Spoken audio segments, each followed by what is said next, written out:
Everyone hits a bump in the road. What do you do with it?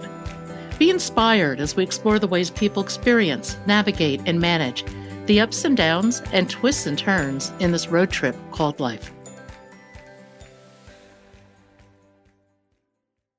Welcome to another episode of Bump in the Road. The basic podcast is always free. We also have a premium subscription called Bump 2 that lets you listen in on extended behind-the-scenes conversations with our guests. Check it out at www.bumpintheroad.us. Bill Aron is a photographer and a natural storyteller. His talents combine in his book, New Beginnings, The Triumphs of 120 Cancer Survivors. In this podcast, we share stories from his book, we explore the themes of his interviews, and talk about finding peace with life, death, and cancer. Bill, welcome to Bump in the Road. If you would, tell a little bit about your story. Thank you, Pat. I appreciate being here. When I was diagnosed with cancer, I was overcome by emotions that I found were very common to people just at their diagnosis. And that was a sense of loneliness. You know, you're not the only person with cancer, but you feel incredibly lonely and separate from the rest of humanity, even within the family. I attended but I was with a bunch of friends sometime later, still feeling like this. And there were 5 of us. One person was a cancer survivor. Two others were dealing with the diagnosis, but I still felt so lonely. It was the worst I had ever felt in my life. And then I went through treatment, surgery, and about a year later, the cancer returned. And at that point, according to the literature, if you fail your first treatment on prostate cancer, the cancer goes systemic and you'll have to live with it for the rest of your life, however long or short that may be. And that hit me worse. So at that point, I went to a support group and I began talking to other people. And people began saying, cancer is the best thing that ever happened to me. And I thought, the best thing? This is the worst thing that ever happened to me. But I found not everybody, but a number of people were saying that. And at that point, I read Susan Sontag's book about how people diagnosed with a serious illness like cancer or HIV, it's like they're transported to another country with its own language, its own time frame, and its own social and normative structures, separate from the land of healthy people. And I spoke with a Rabbi Ed Feinstein out in Los Angeles here, who is a dear friend and a very articulate person. And he talked to me about the way back from this horrible feeling of separation. And if I would, I'd like to quote him. He profoundly, I think, separated healing, the way back, from cure. He said, the way of healing is to balance the loss and fear and rage with a sense of gratitude. When they balance, we are whole, whether or not we are cured. And so that deeply affected me. And I began speaking to other survivors to find out their experience. And then I decided, since I'm a photographer and I work by projects, I don't just go out and photograph day to day on the street. I decided to make this a project, and I interviewed people. I have a background in sociology. And so I interviewed people about their experiences and managed to assemble 120, well, more, but for the book, 120 cancer survivors and their families. And they all became my teachers. Every single one of them managed to articulate to me exactly what I was feeling in much more, how should I say, in much wealthier terminology than I had been able to come up with, and they really helped me to learn how to move forward from this disease. The transition from loss, fear, and rage, wow, that really sums it up so well, to taking on this project. What was that like? Well, I thought in the beginning, I had only spoken to people in my support group, and I thought people aren't going to want to speak to this stranger. But I decided to make a go of it, and I went online and I found a support group for people under 40 who were diagnosed with cancer. So I wrote to a couple people who I thought might be approachable from their posts, and also who were close by because I wanted to photograph them. And to my surprise, they all said, "We'd love to be part of your project." And that was another universal I found. People were interested in spreading the word about what they had gone through, so other people would have a sense that they were not alone. One of the things you mentioned with cancer, with AIDS, that people move into a unique world. I think you quoted from Susan Sontag's book. Yeah. I think that is so true of cancer. It is a different plane of existence relative to the rest of the world. Absolutely. And I think that's where the sense of loneliness comes. You haven't yet learned the language of the new place, the land of the sick, so to speak, and you're sort of stuck in limbo. You can't relate to your old normal, so to speak, because they don't know what you're going through. I mean, even if they do, this is an emotional response on my part, or it was an emotional response on my part. They may have been able to, my wife related fine, but I still felt separate. And it took a while to find my way back, and to use Rabbi Feinstein's terminology. Now, the isolation of cancer was probably the single most profound aspect of the experience for me too. Tell me about your cancer. What did you have? Nodal marginal zone lymphoma, hopefully manageable, not curable. Mm-hmm. So I've been through treatments, relapse, etc. And it rearranged my entire world. Yes. It changed relationships. It impacted business things. Ultimately, it led to my hitting the road with Cancer Road Trip, which evolved into Bump in the Road, this podcast with COVID. Right. It has dramatically changed my life in so many ways. I can't. It would take me hours to even start to comment on it. Sure, absolutely. Yes, I can't. Like you, I have to go in because there's this suspicion that cancer is systemic after you fail the first treatment. I have to go for periodic blood tests, and it feels like I'm getting ready to be diagnosed again, even though it's been 10 years. The oncologist won't pronounce me cured. He said, and especially since the chemo and the radiation destroyed my, shall we say, my hormonal system.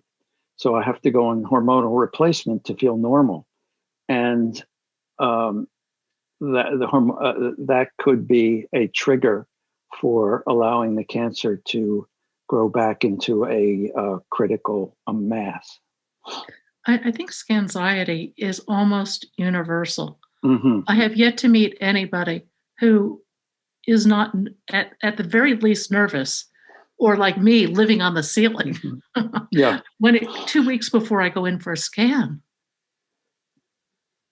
Yeah, I when I give a talk, I title the talk "Who Shall Live and Who Shall Die," based on Eric Remarque's book, A Time to Love and a Time to Die.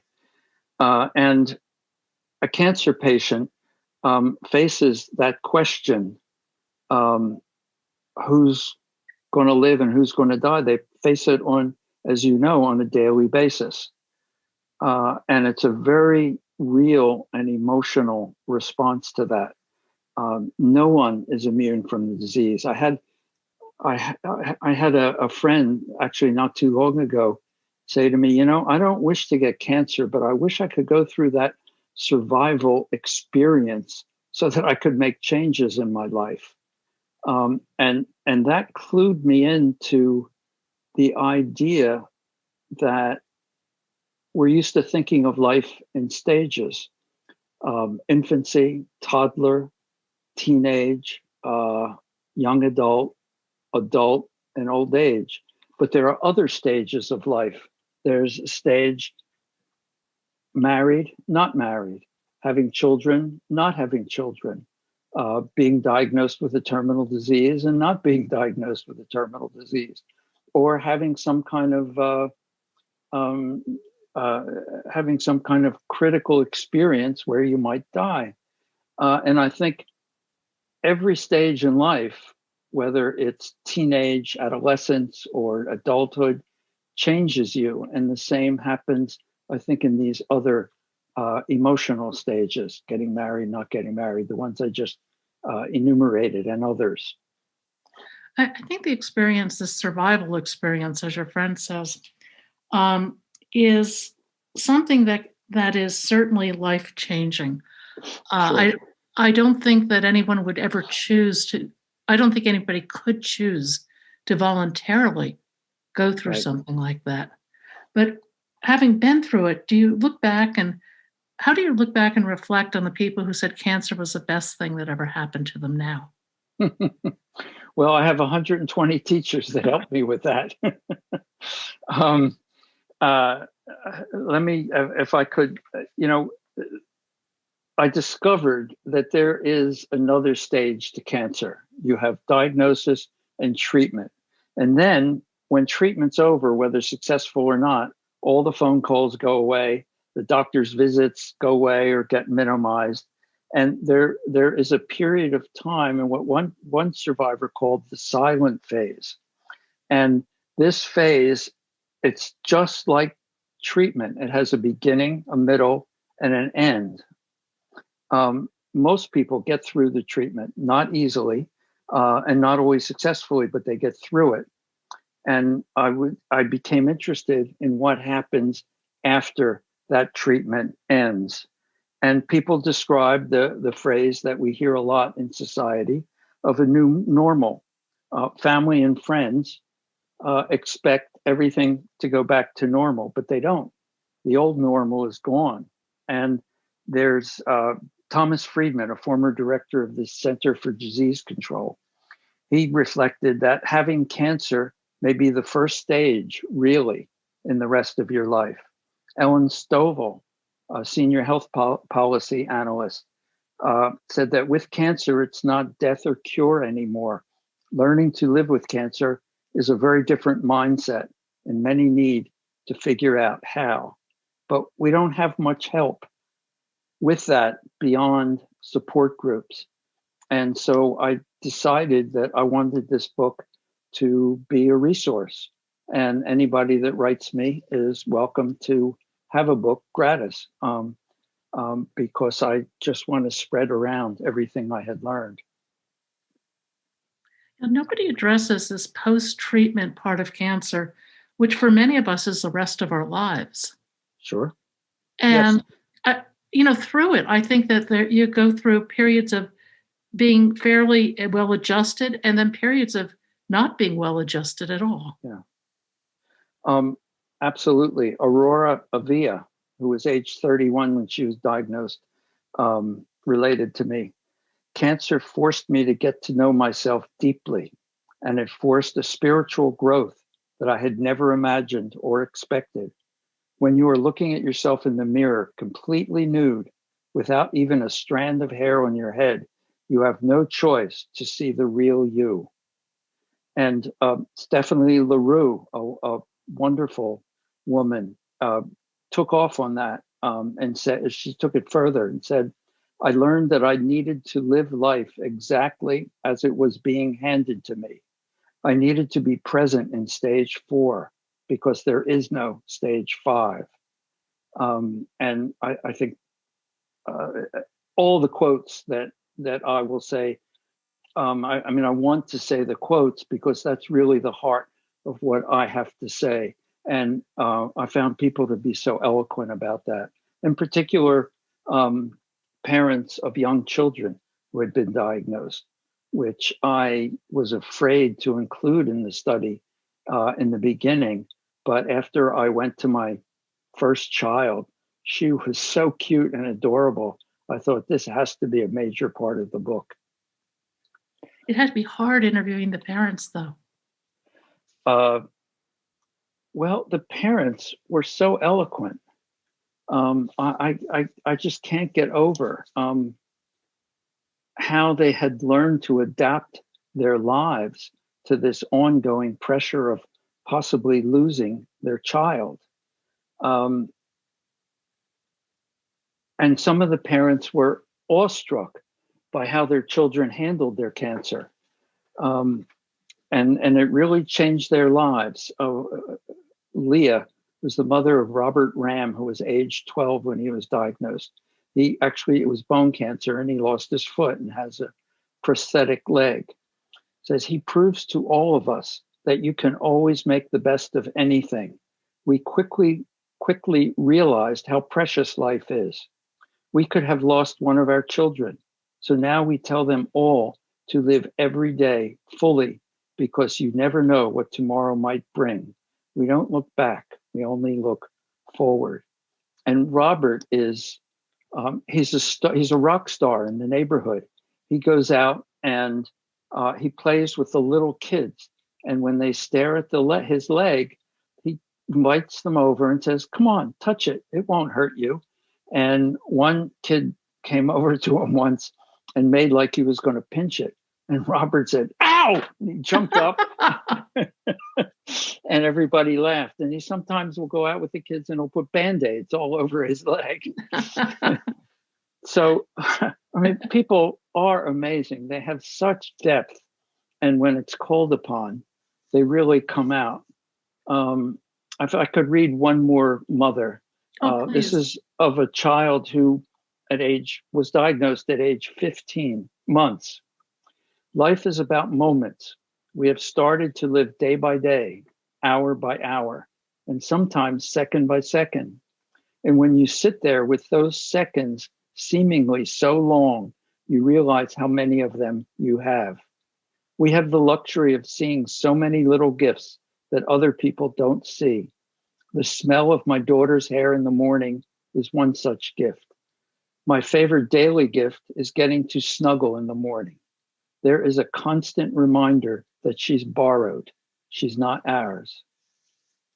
And some people became deeply religious where they had no religion in their lives.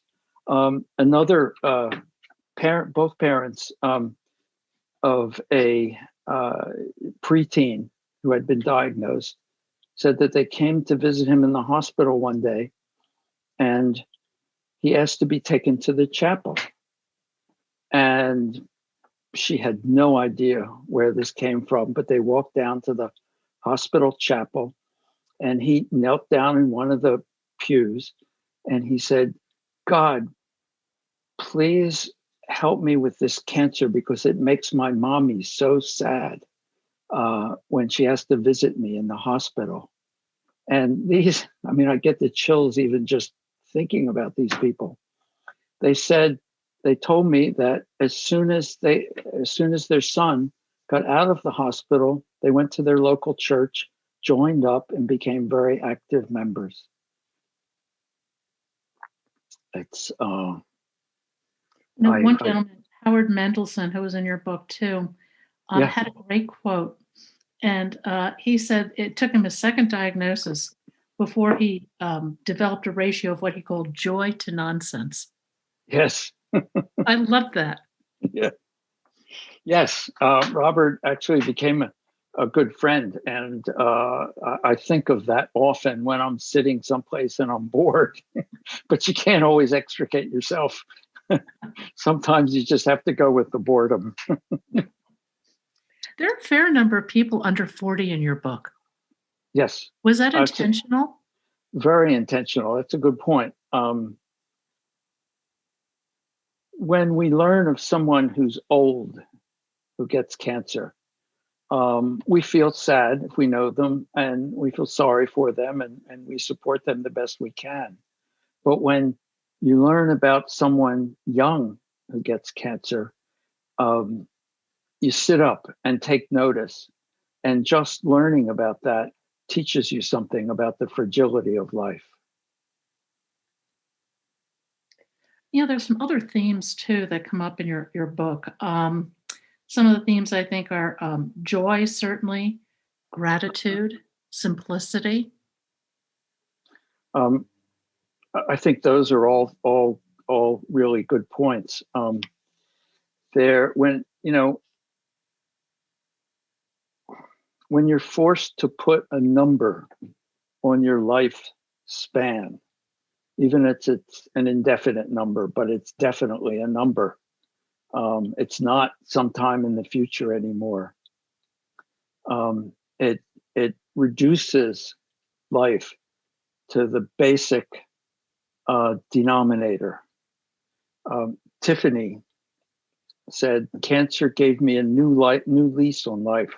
I would never wish cancer on anyone, and it will probably always be the hardest thing I'll ever have to go through, but it made me alive in my faith. I don't take life for granted. You never know when it might be gone. The self I came out of cancer with is much better than the self I had when I went in. If all I had to do was lose my hair and a piece of my arm, it was worth it." I think these things, when we think about what's the meaning of life, there aren't that many answers for most of us. I mean, I'm sure some people could make it very complex, but for me, it became very simple. It just became a matter of who is important to me and what is important to me. And I had no other questions once I was able to articulate that to myself, and it was very simple. Rebecca Gidford, life is about so much more than traditional success. It's about joy, about living our soul's purpose, and about contributing to the greater good. I live every moment with that in mind. What more is there that we can say about life when it comes down to that?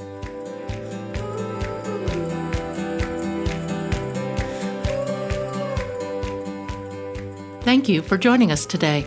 I hope you found something in today's podcast that inspires you along your own life's path, because sometimes a bump in the road is actually a portal into a more conscious and meaningful life. You can subscribe to our free podcast at www.bumpintheroad.us or become a premium member to hear the full conversation. Just go to www.bumpintheroad.us for more information and to sign up.